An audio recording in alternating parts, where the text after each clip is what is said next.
The rain tapped gently against the living room window as I sat in my favorite armchair, scrolling through work emails on a quiet Tuesday evening. At 47, I had built a comfortable life for myself.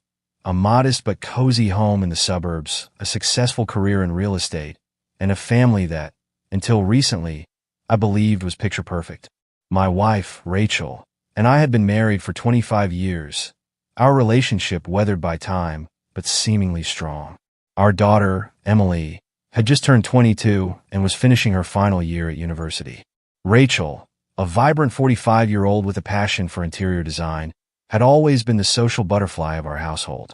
She maintained an active social calendar, frequently meeting friends for coffee or attending various community events. I never questioned her comings and goings. After a quarter-century of marriage, trust had become second nature. Emily, inheriting her mother's outgoing personality, often joined Rachel on these outings, creating what I believed were cherished mother-daughter moments. Our evenings typically followed a predictable pattern. Rachel would prepare dinner while sharing stories from her day. Emily would join us via video call from her apartment near campus, and I would unwind with a glass of wine, content in the familiarity of our routine. The house always carried the comforting scent of Rachel's lavender candles, mingling with the aroma of whatever dish she was preparing. It was this sense of normalcy, this carefully constructed domestic harmony, that made what happened next all the more devastating. Looking back, there were subtle signs that should have raised my suspicions. Rachel's increasingly frequent girls' nights, her sudden interest in fitness classes 3 times a week, and the way she seemed to guard her phone more closely than usual. But love, as they say, is blind, and I chose to see only what I wanted to believe, that we were a happy family, moving through life together as we always had. It was a Thursday evening when everything changed. I had returned home earlier than expected from a client meeting, hoping to surprise Rachel with dinner reservations for our upcoming anniversary. As I entered the kitchen, I heard muffled voices coming from Emily's room down the hall. Normally, I would have dismissed it as another typical phone conversation between Emily and her friends, but something about the tone caught my attention.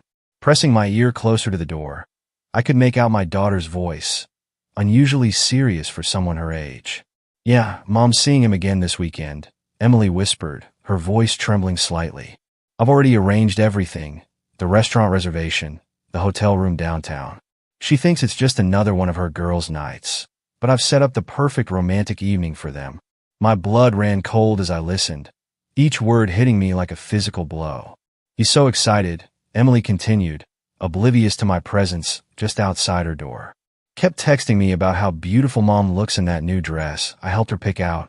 I staggered back from the door, my mind struggling to process what I'd heard. The pieces began falling into place with sickening clarity. Rachel's sudden interest in fitness wasn't for health reasons. Those girls' nights were anything but innocent, and Emily's frequent shopping trips with her mother had been carefully orchestrated to help facilitate this affair. The sound of my own breathing seemed deafening in the silent hallway as I processed the depth of their betrayal. What struck me most was the casualness in Emily's voice, the matter-of-fact way she discussed her role in arranging these secret meetings. This wasn't a recent development. The ease with which she spoke suggested months, possibly years, of active participation in maintaining her mother's double life. My knees buckled, and I found myself sinking to the floor, clutching the wall for support.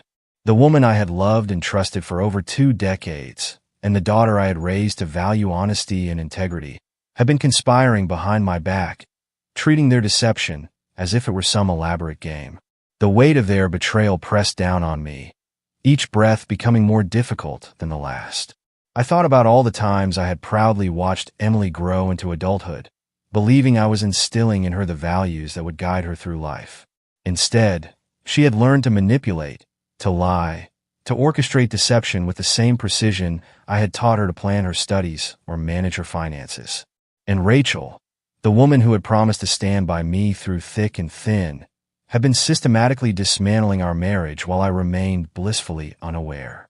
As I sat there in stunned silence, a bitter realization dawned on me.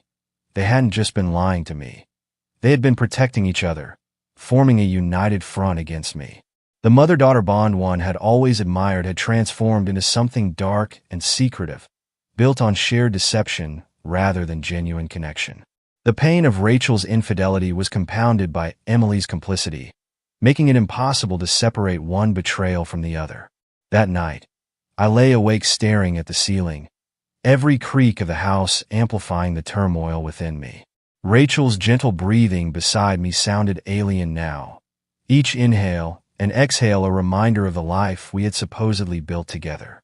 I methodically reviewed every interaction, every family dinner, every holiday celebration, searching for signs I might have missed. The Christmas party where Rachel had seemed unusually distracted, constantly checking her phone. The summer vacation when she claimed food poisoning to explain her early departure from our beach house. Each memory now carried the taint of deception. My initial shock gave way to a seething anger that burned through my chest. How dare they treat our family home as merely a backdrop for their charade? The walls that had witnessed our happiest moments, Emily's first steps in the living room, Rachel and I dancing in the kitchen during thunderstorms, had also concealed their lies. I felt physically ill thinking about the times I had proudly introduced Rachel as my wife at work functions, completely unaware of her secret life. The injustice of their actions gnawed at me. They had robbed me not just of trust, but of years I could have spent pursuing different dreams, building new relationships, or simply being honest with myself about my life. The financial implications began to surface in my mind too. Had they been using our joint accounts to fund these secret rendezvous? Were the vacations we had planned together compromised by Rachel's need to be available for her lover? Most painful was the realization that Emily had chosen loyalty to her mother over honesty to her father.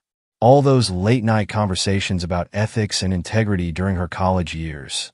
Had she been laughing inwardly at my naivety? The daughter who had once sought my advice on everything from school projects to relationship troubles had become my betrayer. I recalled teaching her how to drive, explaining the importance of looking ahead and anticipating dangers on the road. Now I understood she had been applying those lessons to navigating her role in this deception. Sleep became impossible as my mind raced through scenarios of confrontation. Should I wake Rachel immediately and demand answers? Would Emily defend her mother or finally show remorse? The thought of facing them both filled me with equal parts rage and dread. Every minute that passed felt like an eternity, each tick of the clock amplifying my sense of violation. I needed answers, but more importantly, I needed control over the situation that had spiraled beyond my comprehension. The following morning, I rose before dawn, watching Rachel sleep peacefully beside me.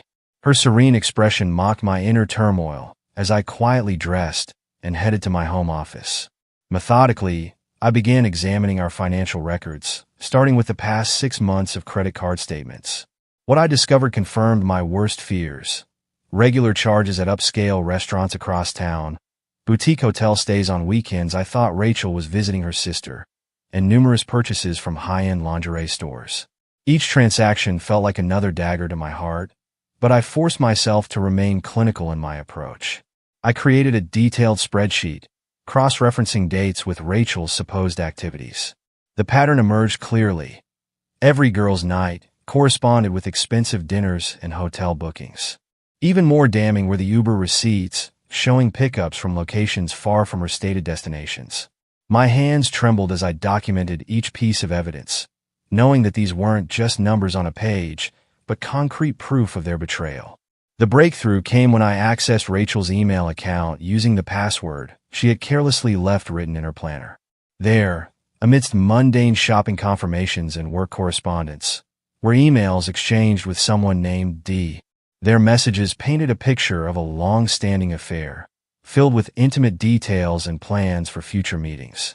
Some emails even included logistical arrangements from Emily, confirming restaurant reservations or suggesting alternative meeting spots when Rachel's schedule changed. I copied everything onto an external drive, my movements mechanical as I worked through a fog of disbelief. The digital trail was extensive, hundreds of messages spanning nearly 2 years. Each email revealed more about their deception, how they had developed code words for their meetings, how Emily had created elaborate cover stories for Rachel's absences, and how they had meticulously planned each encounter to avoid detection. The most recent exchanges discussed upcoming dates, including the one Emily had been arranging when I overheard her conversation. In Rachel's personal planner, I found more evidence of their careful orchestration. Notes in the margins referenced special occasions that coincided with my business trips, and entire weekends were blocked off with vague entries like out of town or visiting friends. The irony struck me hard. She had been documenting her betrayals right under my nose, trusting that I would never question her integrity. Each discovery added another layer to the complex web of lies they had woven around our marriage. By the time I finished gathering evidence, the sun had risen, casting harsh light through the office windows. I stared at the mountain of documentation spread across my desk, feeling both vindicated and violated. The truth was undeniable, yet its weight threatened to crush me. I knew I couldn't confront them yet, not until I had formulated a plan that would ensure justice was served on my terms. For now, I would continue playing the devoted husband, biding my time while they remained oblivious to my knowledge of their betrayal. The following morning, I rose before dawn, watching Rachel sleep peacefully beside me. Her serene expression mocked my inner turmoil as I quietly dressed and headed to my home office. Methodically, I began examining our financial records, starting with the past 6 months of credit card statements. What I discovered confirmed my worst fears: regular charges at upscale restaurants across town, boutique hotel stays on weekends I thought Rachel was visiting her sister, and numerous purchases from high-end lingerie stores. Each transaction felt like another dagger to my heart, but I forced myself to remain clinical in my approach. I created a detailed spreadsheet, cross-referencing dates with Rachel's supposed activities. The pattern emerged clearly. Every girl's night corresponded with expensive dinners and hotel bookings. Even more damning were the Uber receipts, showing pickups from locations far from her stated destinations. My hands trembled as I documented each piece of evidence, knowing that these weren't just numbers on a page, but concrete proof of their betrayal. The breakthrough came when I accessed Rachel's email account using the password she had carelessly left written in her planner. There, amidst mundane shopping confirmations and work correspondence, were emails exchanged with someone named D. Their messages painted a picture of a long-standing affair, filled with intimate details and plans for future meetings. Some emails even included logistical arrangements from Emily, confirming restaurant reservations or suggesting alternative meeting spots when Rachel's schedule changed. I copied everything onto an external drive, my movements mechanical as I worked through a fog of disbelief. The digital trail was extensive, hundreds of messages spanning nearly 2 years. Each email revealed more about their deception: how they had developed code words for their meetings, how Emily had created elaborate cover stories for Rachel's absences, and how they had meticulously planned each encounter to avoid detection. The most recent exchanges discussed upcoming dates, including the one Emily had been arranging when I overheard her conversation. In Rachel's personal planner, I found more evidence of their careful orchestration. Notes in the margins referenced special occasions that coincided with my business trips, and entire weekends were blocked off with vague entries like out of town or visiting friends. The irony struck me hard. She had been documenting her betrayals right under my nose, trusting that I would never question her integrity. Each discovery added another layer to the complex web of lies they had woven around our marriage. By the time I finished gathering evidence, the sun had risen, casting harsh light through the office windows. I stared at the mountain of documentation spread across my desk, feeling both vindicated and violated. The truth was undeniable, yet its weight threatened to crush me. I knew I couldn't confront them yet, not until I had formulated a plan that would ensure justice was served on my terms. For now, I would continue playing the devoted husband, biding my time while they remained oblivious to my knowledge of their betrayal. The moment of reckoning arrived on a Friday evening, precisely 2 weeks after my discovery. I had deliberately chosen this date, knowing Rachel would be expecting another girls' night, and Emily would be joining us for dinner. As I stood in the doorway of our dining room, watching them set the table together, I marveled at how effortlessly they maintained their facade. Rachel hummed softly while arranging flowers, while Emily chattered about her upcoming weekend plans. Plans I now knew were designed to provide her mother with another opportunity for betrayal. "You know," I began, my voice steady despite the storm raging inside me. "I've always prided myself on being a good judge of character." Both women turned to look at me, their expressions shifting from casual interest to something approaching concern. But it seems I've been spectacularly wrong about the two people I trusted most in this world. I placed the folder containing all my evidence on the dining table, the sound echoing through the suddenly silent room. Rachel's face drained of color as she recognized her planner peeking out from the folder. Emily instinctively reached for her mother's hand, their practiced deception crumbling in the face of exposure. "How long?" I asked, my voice cutting through the tension like a blade. 2 years, according to your emails. Or has it been longer? Rachel opened her mouth to speak, but no words came out. Instead, tears began streaming down her face. "I trusted you," I continued, my voice rising with each word. "Both of you. I trusted you with my heart, with my home, with everything I had. And you repaid that trust by turning our family into some sort of sick conspiracy." Emily tried to interject, but I cut her off. "Don't bother defending yourself, Emily. I know exactly what role you played in this.